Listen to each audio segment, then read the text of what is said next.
Halo guys, Assalamualaikum warahmatullahi wabarakatuh dan salam jumpa. Kembali lagi di channel Diari Kampus, inspiratif, akuratif, dan tentunya edukatif. Halo adik-adik, bagaimana kabarnya hari ini khususnya kelas 12 SMA maupun SMK? Semoga kalian diberi kesehatan, kemudian dimudahkan rezekinya, dan tentunya adik-adik dimudahkan dalam belajar, tetap semangat, agar adik-adik mendapatkan kampus impian kalian di tahun 2022 ini. Amin, amin, ya robbal alamin. Pada kesempatan kali ini, Diari Kampus akan membahas tentang peluang besar siswa SMK di SNMPTN tahun 2022. Nah, simak video ini dari awal sampai akhir, jangan di-skip. Dan tak lupa, bagi adik-adik, mohon dukungan kepada adik-adik untuk like, share, dan komen. Dan tentunya subscribe di channel Diari Kampus. Dan nyalakan lonceng notifikasinya agar adik-adik mendapatkan informasi seputar SNMPTN, SBMPTN, maupun tes-tes mandiri dan tes kedinasan lainnya. Dan share video ini di teman-teman adik-adik lewat TikTok, Instagram, maupun di WhatsApp grup adik-adik jika video ini bermanfaat untuk adik-adik dan mungkin untuk teman adik-adik. Langsung saja saya teruskan informasinya, kabar gembira siswa SMK di SNMPTN tahun 2022. Baik adik-adik, perlu diketahui bahwa SNMPTN atau Seleksi Nasional Masuk Perguruan Tinggi Negeri memang tidak mengenal apakah itu adalah siswa SMA atau memang SMK atau mungkin MA.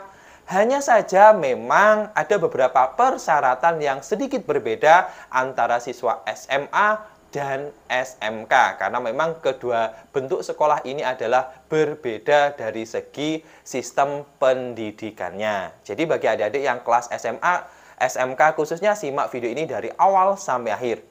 Nah, sekolah menengah kejuruan adalah memang sekolah yang didesain adik-adik ketika dari kelas 10, 11, sampai 12 berbeda dengan SMA.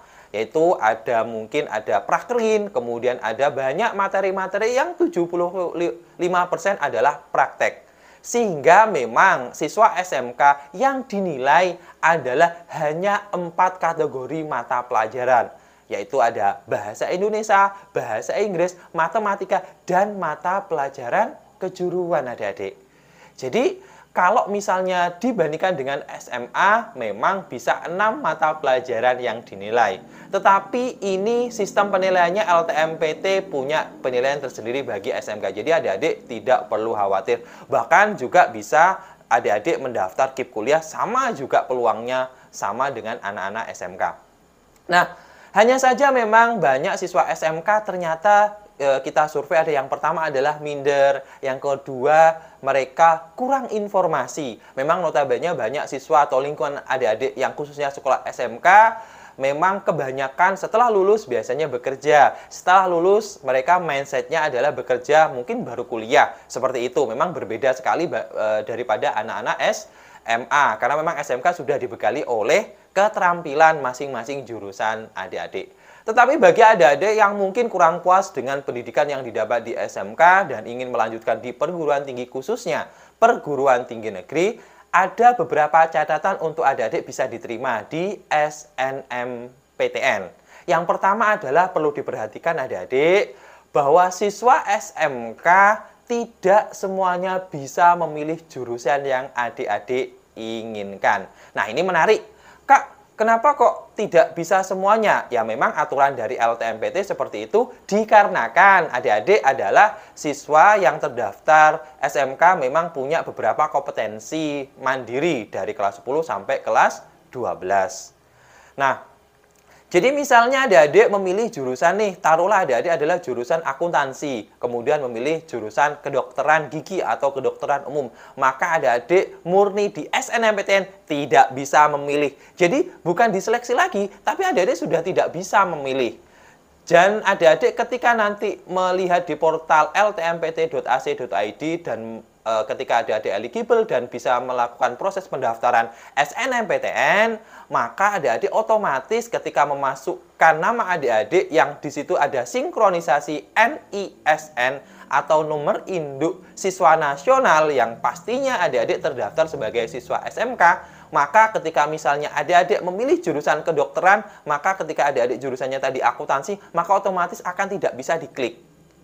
Jadi nanti bisa dicoba. Hanya beberapa jurusan, misalnya kalau jurusannya akuntansi yang sesuai dengan evaluasi saya dan pengalaman dari siswa-siswa SMK yang bimbel di Bimbel Genius Education adalah misalnya manajemen, kemudian ekonomi pembangunan, kemudian hubungan internasional, pendidikan ekonomi, atau mungkin pendidikan akuntansi, dan sebagainya. Jadi, saran saya adalah bagi adik-adik siswa SMK khususnya, mohon untuk memilih jurusan yang linier dengan adik-adik sekolah. Jadi, kalau adik-adik memilih jurusan yang tidak linier atau mungkin terlalu jauh dengan jurusan adik-adik, maka memang LTMPT dan PTN terkait memang melihatnya peluangnya akan jauh lebih kecil. Jadi banyak siswa-siswa saya yang ketika memilih jurusan sesuai dengan yang linear, khususnya siswa SMK, banyak yang lolos. Apalagi punya sertifikat kompetensi penunjang. Kalau di SMK ada namanya LSP, kemudian lomba-lomba LKS, dan sebagainya. Jadi peluangnya akan jauh lebih besar. Karena memang siswa SMK mungkin jauh lebih diutamakan jika linier, karena mereka pastinya sudah menguasai dasar-dasar dari keilmuan yang adik-adik tuju tersebut. Jadi sekali lagi mohon maksimalkan dua pilihan yang sesuai dengan video-video saya, sesuai aturan LTMPT. Pilihan pertama adalah diupayakan yang selinier. Seyogyanya misalnya jurusannya akuntansi, pilih aja akuntansi. Pilihan pertama Universitas A, pilihan kedua akuntansi di Universitas B. Maka peluangnya akan jauh lebih besar adik-adik. Dan tidak lupa adik-adik harus mencari banyak ekstra informasi daripada siswa SMA, dikarenakan memang siswa SMK mungkin di sekolahnya tidak terlalu banyak informasi. Dan mohon untuk adik-adik aktif selalu melihat portal LTMPT atau mungkin media sosial dari LTMPT, yang itu adalah informasi satu-satunya yang kredibel yang mungkin adik-adik bisa peroleh.